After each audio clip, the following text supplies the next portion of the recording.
Good morning. It's time for Two Guys on Sports. I'm Larry Hazer. I'm Dick Olson. Good morning, Larry. Good morning, Dick. And, well, here we go. Right Another into eventful week. Another eventful week. Yeah, a lot of stuff to talk about here. Before we get going, though, I got to wish our own Coach K, Colin Schmitz, a happy birthday today. Yeah, he told us the other night this was going to be his birthday. So happy birthday, Colin. You bet. I don't know what you're doing tonight, if you're going to the ball game or staying home and watching volleyball, but hope you have a good time doing it. Well, he texted me and said he wasn't going to make the ball game tonight. Yeah, so. it's volleyball night, Larry. Yeah, I don't think he's going to miss that. So We'll talk about that a little bit here on Two Guys on Sports. But let's get into the high school sports.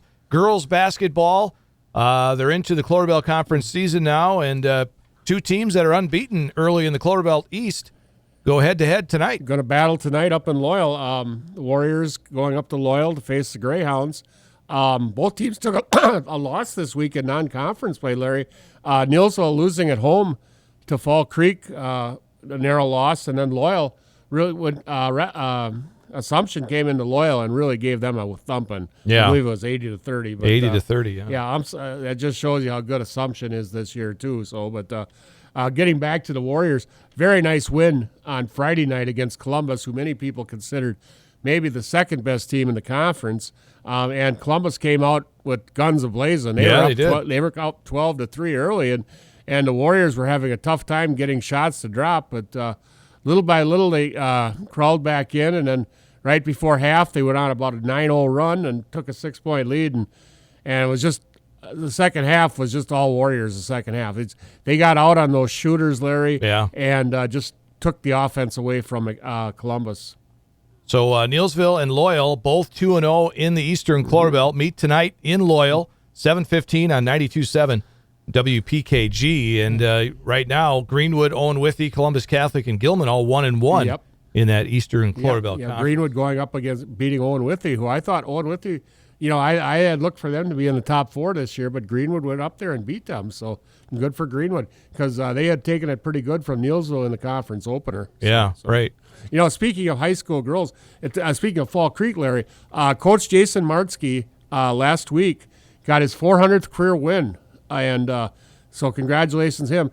He had 130 at Gilmanton, and this was his 270th win at Fall Creek. So, I said, you talk about, they always talk about the Packer quarterbacks, but you look at Fall Creek basketball. They went from Arnie Skoosgrud to Jason Martzke, and that's about all they've had for a long time. Yeah. So. Yeah. But so anyway, congratulate. And now after Monday night, he's at 401. So Yeah. I forgot to mention that on Monday night. Yeah, that's a pretty cool thing. So, yeah, it is. Yes. Yeah, there's not many that do it. Nope, that's for sure. To stick around that long, you look how long, we talked last year about this time we were talking about Coach Geyer, with 400 wins. And it takes a long time to get it because that's 20 years at 20 wins, and 20-win seasons don't come around a lot sometimes. So No, they don't. So girls basketball tonight again, Neillsville at Loyal, 7:15 on 92.7 WPKG. On the boys' side, Neillsville took one on the chin against Columbus Catholic. Did not do very well in the beginning, but then came back. They had that one stretch, Larry. I think the score was about 9-7, and then all of a sudden you looked up and it was 25-10 and 34-17. Columbus just came into that field house, and Charlie Moore and company were just lights out from three-point range in the first half. But I'll tell you what, you got to give all the credit in the world to the Warriors. They started crawling back in about the last 7 or 8 minutes of the first half, had it below double digits at halftime, and then played even in the second half. And I thought this was a big stepping stone for the Warrior basketball team this year. Yeah, they ended up losing by 9, but the second half, I think it was 22-21. Columbus Catholic beat them. So, and did a much better job getting out on the shooters, and just their offense is still a work in progress, Larry, but every game you see a little better improvement. So with the ball movement and everything else. And, I said defensively, it's very tough to defend Marshall Columbus.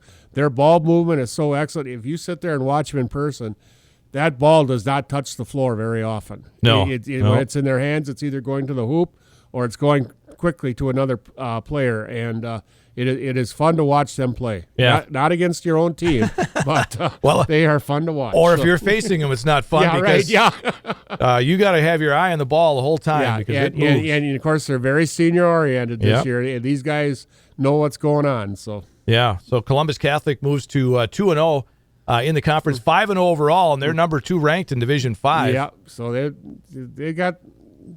look good this year. Yeah. I look for them to make a deep run in the postseason. Yes, so. yes, indeed. Another deep run this year. So Colby, Columbus Catholic, and Owen Withee all tied atop the Eastern Clover Belt with 2-0 records. Neilsville at 1-1. Neilsville will have Loyal tomorrow night at the Fieldhouse. Yeah.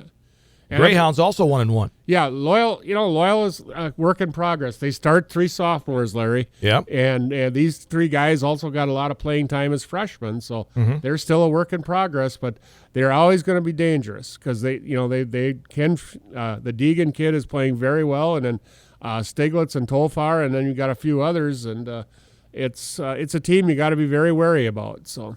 All right. Again, Neilsville and Loyal tomorrow night here at the Fieldhouse at Neilsville. In boys basketball, 7:15 on 92.7 WPKG. All right, high school wrestling. The Neilsville Greenwood Loyal wrestling team went up to the big Eau Claire North Husky Invite last Saturday. Yeah, it's a big tournament.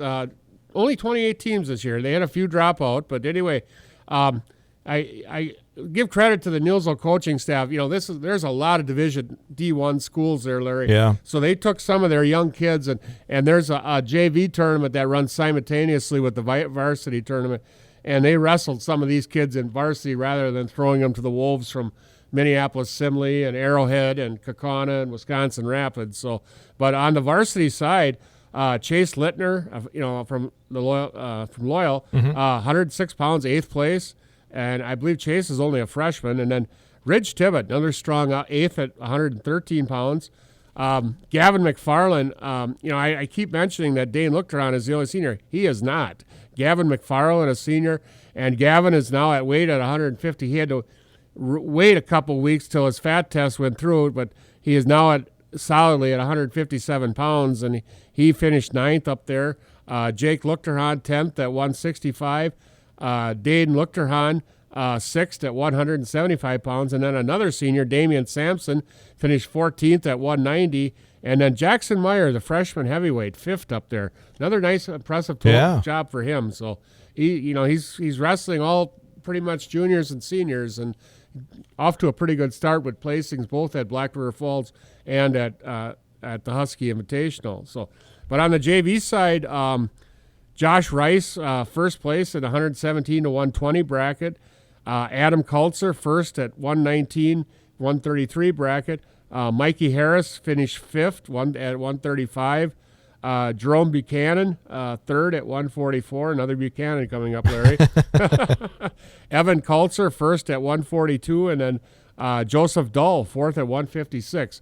And most of these kids are wrestling varsity too, Larry, but I think that was a good confidence builder sending them in that JV tournament because they all did pretty good up there. So. Yeah, right. And you mentioned Simley of Minnesota. Yeah. They took first as a team in that varsity portion of it. 3 years in a row for them coming into that tournament and winning. So. And Wisconsin Rapids was there. You mentioned the first time? Yeah. And they took third. Yeah, third. And then, Kaukauna. And I say it's just a tremendous, you had the top four, you got Simley, who was a champion in Minnesota, Arrowhead, who was a state team qualifier in Wisconsin, Kaukauna, who was a Division I champion last year there, and then you got Wisconsin Rapids, and they got a few trophies in their trophy case too, So. Yeah, it's a tough one if you're going up there as a smaller school. I said, we talked about Medford last week before they wrestled NGL. Medford, who I believe is going to be a state qualifier in Division II this year, I believe they were 6th up there. So so it's very, very tough tournament. So, yeah. So. There were some area champions. Colton Weiler of Auburndale. Yeah, Colton is a kid who's going to do well this year. I look for Colton to be in the top 2 or 3 at state this year. Years ago, his dad, Nate Weiler, was a tremendous wrestler for Auburndale, and Colton was a state placer last year, and I look for him to be close to being a champion this year. So. And then Kalar Tritz of Wisconsin Rapids, first place at 190. And of course, Tritz is a famous wrestling name down there. His dad, Travis, a tremendous wrestler, who was also the father of track wrestling. He was the inventor of track wrestling. All right. So I think you had that on one of your yes, Where I Are They did, Nows. Yeah. So. All right. So NGL, they are with Thorpe at Pittsville in a triangular yeah, tonight. Triangular tonight. I see they've got Thorpe listed alone. Last year Thorpe and Owen Withy were co-oping, but Right. they made Thorpe alone now. I don't know. So Okay. it could be. All I right. don't know. But anyway, Pittsville usually has pretty decent wrestling, so it should be a good match between NGL and Pittsville. So. All right, so that's high school wrestling And going then on. they are off till Northern Badger between Christmas and New Year's. So, Okay. All right. So no wrestling next week. Nope. So it'll be I think that's later in December. Yeah, 28th and 29th. Okay. All right. And the boys and girls hockey teams, the Black River Falls co-op teams. Again, we'd like to wish or congratulate Sydney Magnuson on her 2,000th career save. That still blows my mind every time I hear about that, Larry. We talk all the time about 1,000-point scorers and 100 wins in wrestling, and wow, I thought 2,000 saves. I said right now, and she's just beginning her senior year, so you got to figure that's about 600 saves a year. My right. goodness gracious. Yeah. And she's at 91% this year, so she's going to add on pretty good. But the girls hockey 4-3 on the season, and they are at Northland Pines Friday. Do a little traveling. Yeah. So. A lot of traveling in hockey, it seems you like. got to. Yeah. But I guess that's a neat place to play up there at Northern Pines. Oh, I bet it up is. at Eagle River. Oh, yeah. Up in Eagle River. So. Winona's taking on Black River Falls Co-op in boys hockey tonight down at the Milt. Yep. So, and the boys are 6-4 on the season. Not bad. So they're off to a good start. Wyatt bet. Hanna, a couple assists on the season, and Ryan Magnuson assist on the season, and Zach Magnus, an assist on the season. So, Okay. so All right. Some good contributors from our area. You bet. Yeah, a lot of them on the boys' side. Yep, I you noticed. bet. Yeah, on the girls' side, Jordan Berg has a goal on the season. Clarissa Canfield has a couple of saves, but Sydney's the one that kind of stands out there. From a Sydney stat. Magnuson. Yep. All right. We talked about wins, 400 wins, and Tanya England of UW Eau Claire got her 400th win last night. Yeah, I'll tell you what, it doesn't seem like she's been there that long, but she has been there quite a long time, and I'll tell you what, she can teach defense with the best of them. Her teams really play defense. So Yeah, and she is one of just 35 active D3 coaches with at least 400 wins. And I believe she's only the fourth to come out of the WIAC. Yeah. I know Shirley Egner at Point was one, and I'm not sure who the others were, but I know Shirley Egner at Point who was a longtime coach, had over 400 wins at Point. So. All right, we were talking about wrestling, and former Marshfield standout Nolan Hurdle, who is ranked first in the country at 157 pounds, won by a medical forfeit last night as La Crosse beat Eau Claire in a match of ranked teams. Yeah, they were both in the top four. Yeah, you bet. So, top two teams in the conference, and Whitewater might have something to say about this yet too, but wow. But La Crosse beat them pretty good, even though Eau Claire was ranked higher. La Crosse has an outstanding team this year, Larry. They really do, and Hurdle is a big part of it. Yeah. But, they're going to be outstanding. So. And then you talked about the Buchanans and former NGL wrestler Stephen Buchanan. He's ranked number 2 at 197 in Division I, and he's 9-0 in the season. Yeah, he's having a great start, and I look for him. He could be a possible national champion at 197 the way he's going. So on the other spectrum, Larry, I got a youth wrestling note here for you. Yeah, go ahead. Last weekend was the Virginia Holiday Dual Tournaments, and that is one of the largest and toughest elementary and middle school dual wrestling tournaments in the country. And Crass Wrestling, which is, of course, out of Altoona and also has a facility in Loyal, took teams both in the elementary and middle school down there. I'm not sure how the teams did, but anyway, Wyatt Wolf from Loyal, wrestling for the elementary side, wrestling at 96 pounds, finished 9-1 at that tournament, and he earned All-American honors. Well, congratulations. So Wyatt, a sixth grader, and here's a guy that I'm very excited in the future for NGL wrestling. He really wrestles, he trains hard, and he really loves wrestling, and can't wait for him to get up to the varsity level. If you get into that Crass wrestling, you better be training hard. Yeah, you betcha. Yeah, 24/7. So yes. All right. Before we get into college sports and pro sports, let's go to Where Are They Now? Okay, Larry, I'm going to go up to Spencer, and I'm talking about Jason Shoup, and Jason is a 1995 graduate of Spencer High School. Jason was a 3-year letter winner on the Spencer football team. His sophomore year, the Rockets were 2-7 on the season. Jason started at tight end and caught 10 passes for 107 yards.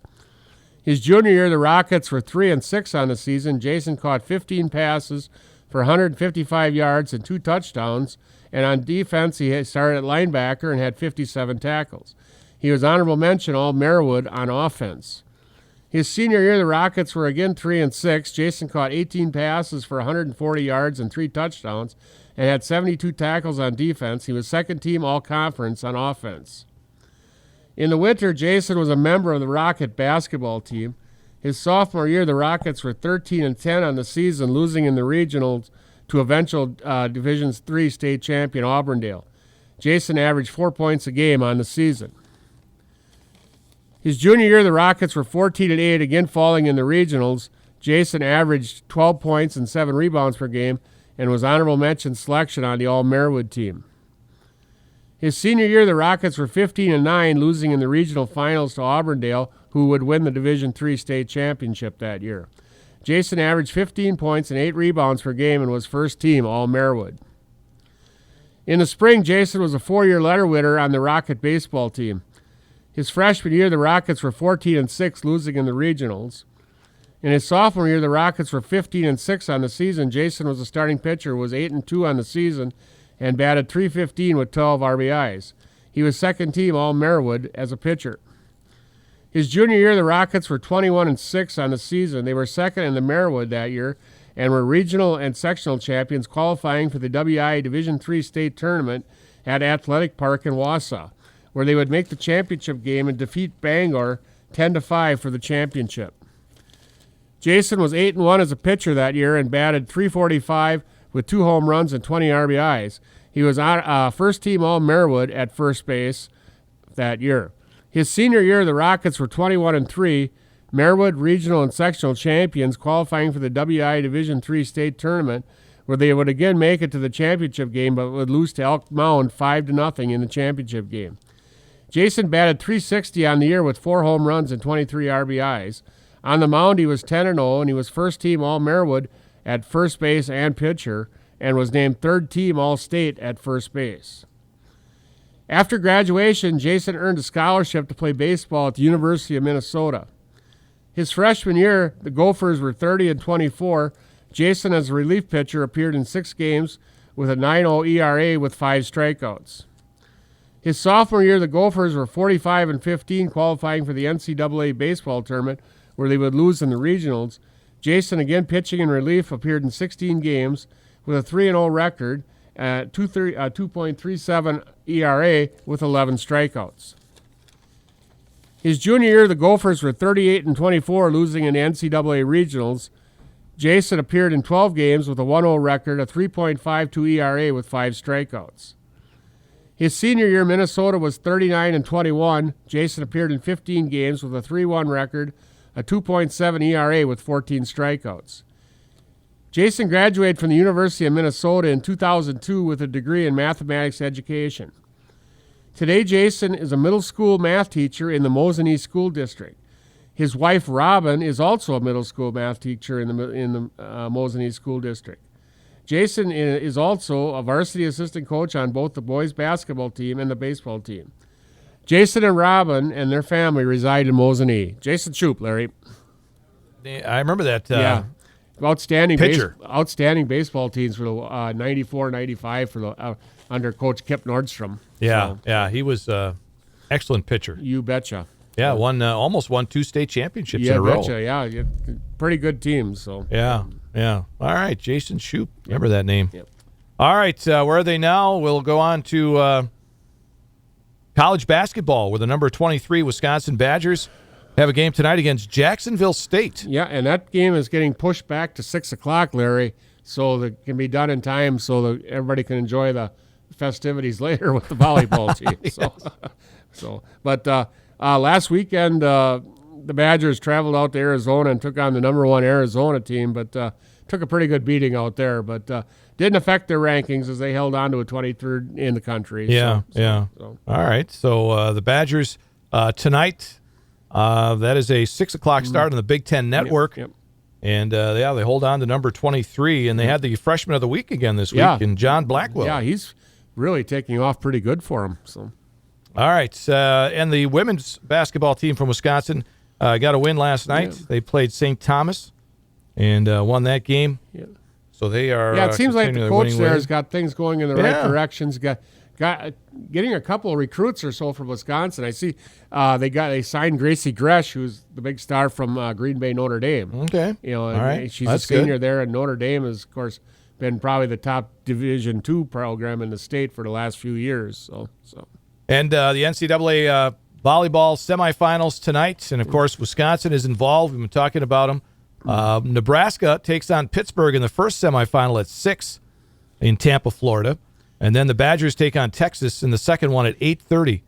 Both are on ESPN. This is really a who's who of volleyball teams. Yeah, it is. Because Texas was the champion last year, and the Badgers were the 21 champions, and then they beat Nebraska in the finals that year, and they beat Pitt in the semifinals that year. So 4 pretty good programs going here, really. So Yep. And the winners will move on to the championship Yeah. Sunday afternoon on ABC at 2:00. Yep. So big time there. Major television network there. So Yeah. Hopefully the Packers will have the game well in hand by then. yeah, hopefully we do some channel flipping. Channel flipping on Sunday.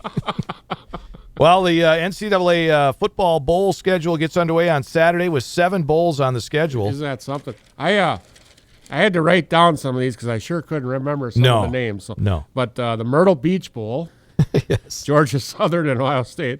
Ohio. Oh yeah, Ohio. Excuse me, not Ohio State. Oh, but, no. Yeah, that would be a step down. Yes, no? it would.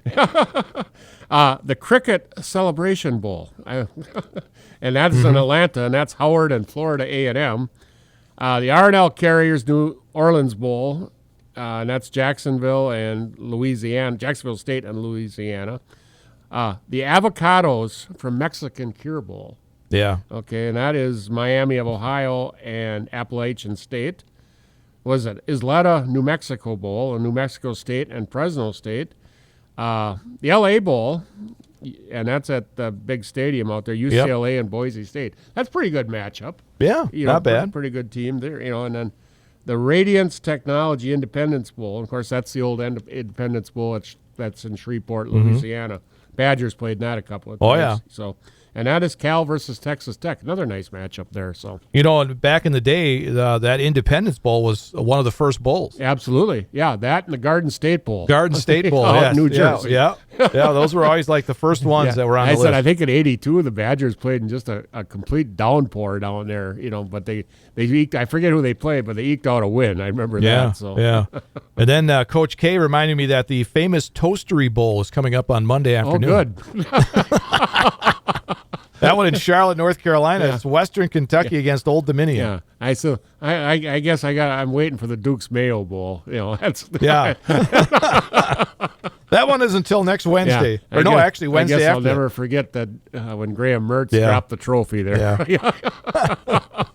So a lot of bowl games. I think there's 43 altogether. Yeah, it's just and it's crazy. They don't even get to where they've got enough 6-6 teams.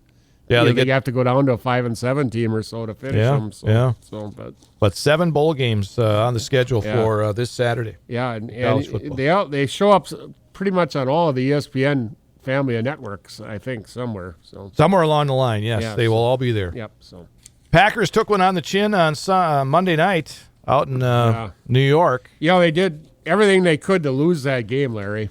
Just too many mistakes, Yeah. and still almost pulled it out. And still almost won, yeah. But I thought for the first time in a long time, Jordan Love was really off that night. Everything just seemed to sail on him. His feet just couldn't seem to get comfortable with his feet, and I don't know what it was, but I just couldn't get it going, and it seemed like they had penalties at the wrong time, and the defensive breakdowns at times, and just. Well, they had the lead there late in the game, and then the defense let them go right down the field to get a field goal. Yeah, just crazy. And, I'm sure I didn't read too much things into it, but I'm sure Joe Barry got toasted pretty good, in social sure he media did. for that one. But, there's things early game, like Keyshawn Nixon falling on a fumble, a punt, and then trying to get up and run. That's I don't know what he did that for. I don't know. And then fumbled again. Well, that set up 7 points. Yep. And I was really Tommy DeVito had been sacked 20 times previously in the previous 3 games. And I think maybe the part of this was Tommy DeVito. He didn't wait. He got the heck out of there. But they just could not seem to get him down. No. He hurt them. So he hurt them a lot more with his legs than they did with his arm. So And I think they rushed for over 200 yards against the Packers. Absolutely. And he was close. I think he had more yards than Barkley did. Wow. So Yeah, that's unacceptable. yeah, very. But they've got Tampa Bay Sunday, so Tampa Bay is in first place in the NFL NFC South. I don't know if that's bragging rights or what, but 6 and 7, you're in first place. yeah, they're coming in with Baker Mayfield as quarterback, and Baker Mayfield has always struggled against the Packers, but they're going to have to cut down on their mistakes, Larry. So. Well, dating back to 1990, the Packers are 14-1 against the Buccaneers at Lambeau. Yep, you bet. Or Milwaukee, wherever they were playing. Yeah. Yeah. So Kickoff is at noon on CBS on Sunday. Yes, it is. And also on 107.5 The Rock. Yeah, it's this weekend. It just, I think the best viewing this weekend, Larry, is Saturday, and of course those games are all on the NFL Network. But Minnesota at Cincy, and then Cincinnati. And then Saturday night, Denver at Detroit. I think that could be a very good ball game also. Yep, So, yeah. All three of those games again on the NFL Network. They flexed those games a few weeks ago to Saturday. Yeah, a lot of people don't have the NFL Network, which is a little disappointing. Yeah, right. But they got to come into play somewhere. So yeah. But on Sunday, though, you got a Dallas at Buffalo game. I think that is very attractive. And then Sunday night, the Baltimore at Jacksonville game, also very good. So and then Monday Night Football has Philadelphia at Seattle. Seattle, also very good. So some good matchups in the NFL. Tonight, maybe not so much. The LA Chargers at Las Vegas. Yeah, normally this would be a pretty good game, but with Justin Herbert out for the season, I don't even know who their backup quarterback is. I don't either. So, but of course, Vegas is playing with Aiden O'Connell, who's a rookie out of Purdue. So, and I don't know what the deal is there because Garofalo is on the sidelines. So I don't know. So I don't either. I don't know what they're doing in Vegas. They fired McDaniels. So yeah, I don't know. We'll see. Well, it's on Amazon Prime, so I don't care. Don't have to worry about it. Okay. I'm listening to you guys and I'm watching volleyball. So. Yeah, there you go. Good answer. Yeah. The NFL yesterday awarded a game to Brazil next year. Yep. Interesting to see who goes down there. Yeah, that'd be interesting. Yeah. So, but and they also yesterday also awarded Super Bowl 61, and it's going back to L.A. at Soho Stadium. Okay. All right. And I whoever I was listening to on SportsCenter said, I don't know what that is in Roman numerals. I said, come on, man, it's LX1. I'm no genius, but I can know that one, Yeah. Yeah. All right. I heard the Brewers' first baseman Rowdy Tellez leaving. Yep. Going to the Pittsburgh Pirates. Yep. So good for him. Yeah. He's not gonna. He had a rough year last year. He just he had a big year the year before, and then came in and a lot of injuries, and then he was coming off one injury. Then he slammed his hand into the outfield wall or something in practice, and pretty much took him out for the rest of this. By the time he come back, they had obtained Carlos Santana, and pretty much moved on from Rowdy then already. So yeah, it'll be interesting to see what they do with that first base spot there. Yeah, they picked up this Bowers, I believe, from New York. Yeah, he's the first baseman, and Santana I don't think is out of the picture yet. Okay, so he likes playing in Milwaukee. So all right, he might be a good pickup yet. So they did finalize that 1-year deal with right-hander Joe Ross. Yep, yeah, that could be a sleeper in your bullpen or maybe a fifth starter. So their 40-man roster is now at 38. Yep. So leaves room for two, maybe two middle-range free agents or something. I don't know. So well, I know it won't be Shohei Ohtani. I said 10 years, $700 million. But there's a lot of smell in this contract, Larry, where you can defer 680 of it till 2034, and give the rich more room to get richer. Yeah. And now you see who they're going after. Everybody now, because they got room to breathe. Yeah, Josh Hader's on their wish list now. Yeah. So I said it's just crazy. Baseball is one of the few sports without a salary cap now, and you can do these things. Yeah. So well, it was Shohei's. He's the one that wanted to do it that way. Yeah, right. Absolutely. And I said with his marketing, he makes more money from marketing anyway. His endorsements far outweigh whatever he's gonna. But what Ohtani sells in merchandise and stuff pretty much pays the whole Dodger payroll, I think. Yeah. They said his jersey is just going like hotcakes. So it broke a record for the highest sales within the first 48 hours of release. Yeah, you bet. Number 17 on the Dodgers. Yep. So Okay. He's going to be introduced, by the way, at Dodger Stadium today. Yeah, he is. But like I said, I don't like how that contract is set up. But he's going to get it all. But from mainly most of it when he's out of baseball. Right. I don't like that. He'll be like, who's that guy for the Mets? Is he still making money? Bobby yet? Bonilla. Is he still making money yet? I think he's going till 2028 or something like that. He hasn't played. $1.5 million every July 1st. He hasn't played in like 15 years. Yeah. Hopefully he's still alive. Yeah, right. Jeez. All right. How about Giannis Antetokounmpo? Franchise record, 64 points last night. I'll tell you what, Larry. This is a trivia man's love, this 64-point performance. Okay. Of course, it's the highest in Bucks history. Yep. They have had 6 players that have scored over 50 points in a game. Can you name the other 5? I think I see Michael Redd. Michael Redd, he broke the record. Okay. And Michael Redd did it twice, but the 57 he had in 2006, he had another game. Of course, Kareem did it many times. Oh, okay. Chris Middleton just did it once. Oh. Drew Holiday did it once. And then Brandon Jennings, remember him in Yes. 2009? He scored 55 points in a game. Wow. Okay. I would have never guessed Brandon Jennings. But then anyway, this was the most points scored in a game without a 3-point basket since 1979, 1980, which coincidentally was the first year the 3-point basket was adopted by the NBA. Okay. And then he is the first player in NBA history to make 20 field goals and 20 free throws while shooting over 70% on both. Wow. So the 70% free throws not anything but that's stretching it for him. But field goals Yeah. though. Wow. Yeah, and then it is the most points in NBA's history scored with fewer than 30 field goal attempts. Well, if you're shooting 70%. Yeah, because he probably shot 20 out of 23 or 24. Yeah, right. So, Yeah. Just a trivia man's agreement. Wow. 64 points though. And then he wanted the game ball at the end. And Indiana took it because they had some guy score his first points, and they were going to give it to him. And he and a few others charged Indiana. Yeah. And I guess somebody gave the Indiana general manager an elbow to the chest. And so whatever happened? I never heard. Well, Rick, I heard an interview with Rick Carlisle. He's the coach of the Indiana Pacers, and he said, well, it's a tradition we have.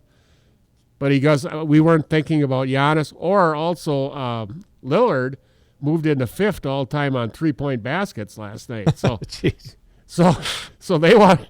I don't know if the Bucks were going to give it to Giannis or give it to Lillard, but they took offense that Indiana took it.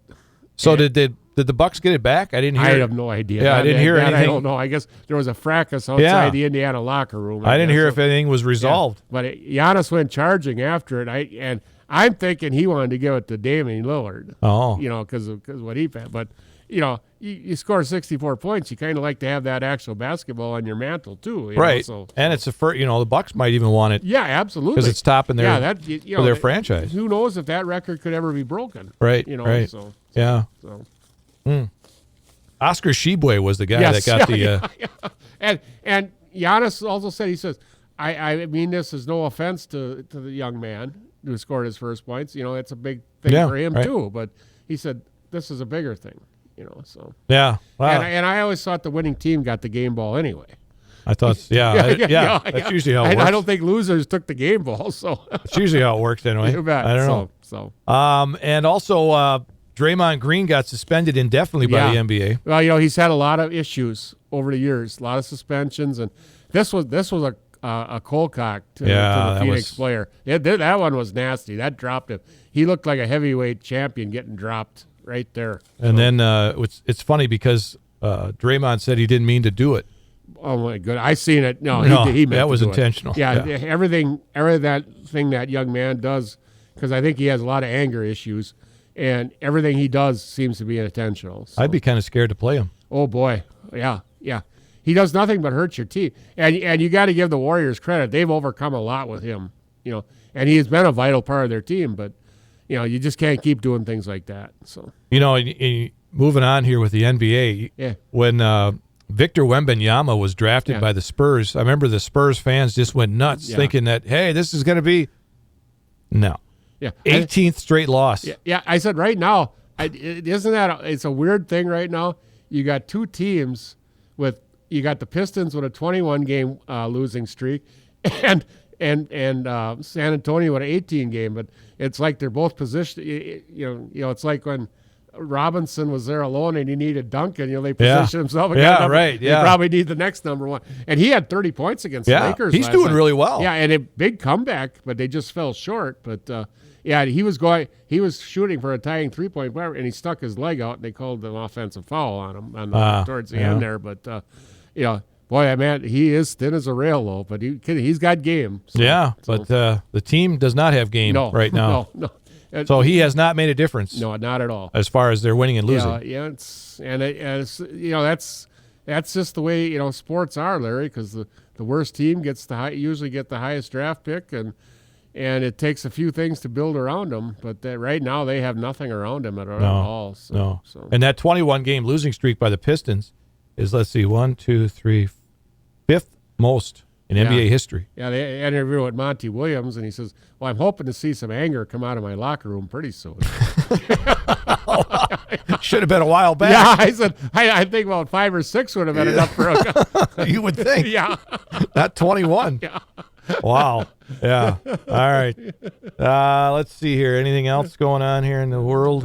Not a whole lot, but just one thing on this day in 1954, Brooklyn native Sandy Koufax, at the age of 18, signed with his hometown Dodgers. Yeah. The rest is history. And was a Dodger for life. The rest is it. And actually retired early because of arm problems. Yeah.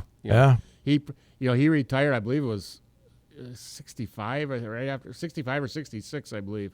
And people feel he could have went another 3-4 more years easily. Probably. Yeah. But I'll tell you what, people have remembered him because he was good. And you look at the pitching staff they had him and Drysdale, among others. A tremendous pitching staff the Dodgers had in those days. So. Yeah. Well, due to programming next week, we will not have a show. Okay. We'll have some our Christmas music programming going on. So I'd like to wish everyone a Merry Christmas. And thank you, everybody, for listening and all the nice comments you make. And we don't even mind hearing some bad ones once in a while. So. We take constructive criticism. Very well. We do it very well. We go cry later, but if you want to archive any of our shows, they're online. Yeah. So it's just, I hope everybody has a blessed Merry Christmas, and to you and your family too, Larry. You bet. Yours too, Dick. And I would really like some snow, maybe. It might get you in the mood just a little bit. Yeah. I said, we had church program at church last night, and the kids were singing some of the Christmas hymns, and that got me in the mood a little bit. So. Yeah. Because one more note before we go, effective this Friday, all snowmobile and ATV trails are closed. Bruce Bound is putting back their opening another week. Yeah, it's just nothing there to make snow with. Right. So those people, you want to see them get some snow, I guess. You bet. So they put a lot of money into snowmobiles and whatever else, and people. There's a lot of avid skiers around here, and they want to hit the hills. And right now, if you want to hit hills, you got to drive to Wausau. So. Yeah. Or even places farther north. Yep. So.